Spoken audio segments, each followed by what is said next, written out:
Ekosistem crowdfunding terus berkembang dengan mengambil bentuk-bentuk inovatif. Sebelumnya, kita tidak dapat membayangkan kemungkinan menjual kembali investasi saham kita pada perusahaan tertutup hanya karena tidak ada pasar untuk transaksi tersebut.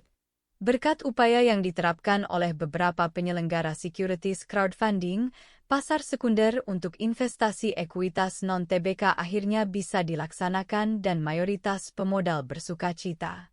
Karena, kini mereka bisa mengalihkan kepemilikan sahamnya dengan memperdagangkannya. Seedrs adalah platform crowdfunding yang beroperasi di Inggris Raya, yang pertama meluncurkan pasar sekunder bagi pemodal crowdfunding pada musim panas 2017. Sesi perdagangan diadakan hanya sebulan sekali dalam waktu 1 minggu, dimulai pada hari Selasa pertama setiap bulan. Para pemodal yang mencari peluang untuk mendapatkan keuntungan tanpa menunggu hingga penerbitnya menjadi perusahaan publik atau melakukan IPO dapat juga melakukan penjualan sahamnya. Jika Anda seorang pemodal yang tidak mau menunggu putaran pendanaan baru, Anda dapat mencoba keberuntungan Anda dan membeli saham di pasar sekunder. Setelah Anda membayar pembelian saham, Anda harus menandatangani perjanjian yang dikirimkan kepada Anda. Segera setelah semua dokumen selesai, saham tersebut akan ditambahkan ke portofolio investasi Anda.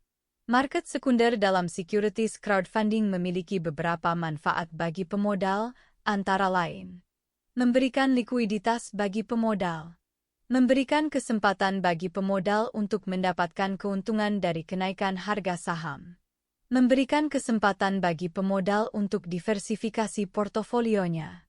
Berbeda dengan bursa saham umumnya, pasar sekunder dalam securities crowdfunding beroperasi dengan dinamika unik. Transaksi terjadi melalui platform khusus yang memfasilitasi pembelian dan penjualan saham perusahaan non-TBK atau perusahaan tertutup. Namun, tantangan tetap ada. Penentuan harga saham tertutup bisa kompleks, dan kendala regulasi dapat mempengaruhi kemudahan perdagangan.